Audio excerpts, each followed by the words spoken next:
প্রিয় বন্ধুরা, আসসালামু আলাইকুম। সবাই কেমন আছেন? আরও একটি নতুন রান্নার রেসিপিতে সবাইকে স্বাগত জানাই। আজকে করে দেখাবো লাল শাক দিয়ে একটা রেসিপি।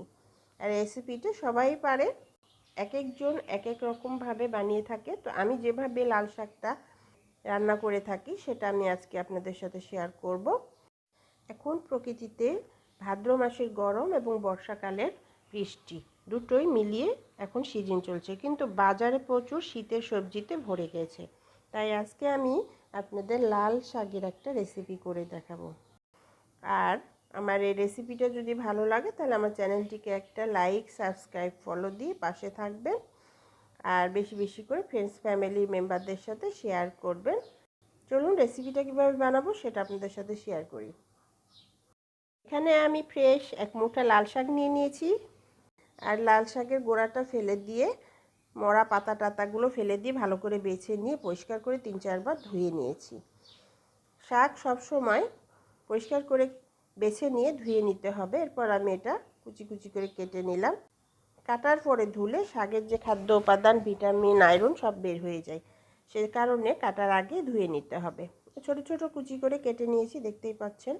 শাকটা আমি পাতিলাতে চুলায় বসিয়ে দিলাম। 1 চামচ লবণ দিয়ে দিলাম। সামান্য একটু পানি দিয়ে লবণটাকে শাকের সাথে মিশিয়ে দিলাম। ঢাকনা দিয়ে ঢেকে কতক্ষণ মিডিয়াম হিটে রেখে এটা রান্না করব। হয়ে গেল, কতক্ষণ পর ফিরে আসলাম। শাকটা একটু নরম হয়ে আসলে ঢাকনাটা নামিয়ে দেব। সবসময় মনে রাখবেন বন্ধুরা, ঢাকনা দিয়ে ঢেকে যদি শাকটা রান্না করি তাহলে শাকের যে অরিজিনাল কালার সেটা চলে যাবে, লাল কালারটা একটু ফ্যাকাশে হয়ে যাবে। সেজন্য ঢাকনা না দিয়ে ঢেকে যদি শাকটাকে সিদ্ধ বা রান্না করা যায় তাহলে পরে কালারটা সুন্দর থাকে। নেড়ে চেড়ে মিডিয়াম হিটে রেখে শাকটাকে সিদ্ধ করে নিব, তবে একদম হালুয়া করে নিব না, নরম করে নিব না, একটু শক্ত শক্ত থাকবে, কিন্তু পানিটা শুকিয়ে নিব। আর এটাও মনে রাখবেন বন্ধুরা, লাল শাকের পানিটা, যে কোনো শাকেরই পানিটা সিদ্ধ করে ফেলে দিবেন না। এই শাকের সাথে সব ভিটামিন, আয়রন সব বের হয়ে যায়। তো আমি পানিটাকে শুকিয়ে নিলাম, নিয়ে এবার হলো ভাজার প্রসেসে চলে যাব। এখানে আমি একটা প্যান বসিয়ে দিলাম, আর এটাতে আমি 1/2 কাপ তেল দিয়ে দিলাম। তেলটা গরম হয়ে আসলে এটাতে 2টা শুকনা মরিচ দিয়ে দিলাম। দিয়ে শুকনা মরিচটা নেড়ে চেড়ে একটু ক্রিস্পি করে ভেজে নেব। আর চুলার আঁচ লো ফ্লেমে রেখেই ভাজবো। মরিচ দুটো একটু সাইডে রেখে দিলাম।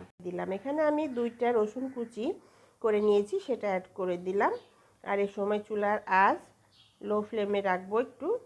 আর এখানে একটা পেঁয়াজ কুচি দিয়ে দিলাম এবং 10টা কাঁচামরিচ কুচি দিয়ে দিলাম। একটু ঝাল ঝাল করে শাকটা ভাজি করব। 2টা শুকনা মরিচ মাঝখান থেকে ছিঁড়ে দিয়ে দিলাম।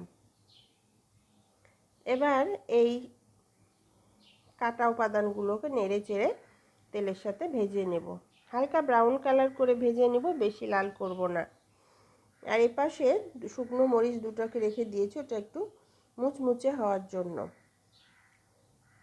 নেড়ে চেড়ে দেখতেই পাচ্ছেন একটু হালকা ব্রাউন কালার হয়ে গেছে। আর এইরকম অবস্থাতে কিন্তু আমি শাকটা অ্যাড করে দিব। এই শাকটা অ্যাড করার আগে শুকনো মরিচ 2টা তুলে নিলাম। এটা একদম মুচমুচে হয়ে গেছে, ক্রিস্পি হয়ে গেছে। এবার এটাতে আমি যে সিদ্ধ করে রেখেছিলাম সেই শাকটা এর মধ্যে অ্যাড করে দিলাম। শাকটাকে নেড়ে চেড়ে কাঁচামরিচ এবং রসুনের সাথে মিশিয়ে নেব। চুলার আঁচ মিডিয়াম হিটে রাখবো, রেখে এটাকে একদম শুকনো করে নেব। এটা যা একটু পানি টানি আছে সেই পানিগুলোকে শুকিয়ে নেব, শুকিয়ে ঝরঝরে করে তেল তেলে করে নেব। এভাবে নেড়ে চেড়ে একটু কতক্ষণ ভেজে নেব। তবে খেয়াল রাখবো শাকটা যেন নরম না হয়ে যায় বা হালুয়া না হয়ে যায়। শাকটা একদম ঝরঝরে হবে, কিন্তু সিদ্ধ হয়ে যাবে এবং পানিটা শুকিয়ে যাবে। এভাবে নেড়ে চেড়ে দেখতেই পাচ্ছেন ভেজে নিচ্ছি। তো বন্ধুরা, আমার এই রেসিপিতে ফলো করে আপনারা শাক একদিন এভাবে ভাজি করে খেয়ে দেখেন, খুবই টেস্টি হবে। আর একবার বানালে বারবার এভাবে শাক ভাজি করে খাবেন আপনারা। ভিডিওটি ভালো লাগলে বন্ধুদের মাঝে শেয়ার করুন, কমেন্টস করে আমাকে জানান কেমন লেগেছে। সবাই ভালো থাকবেন, সুস্থ থাকবেন, আমার জন্য দোয়া করবেন। আল্লাহ হাফেজ।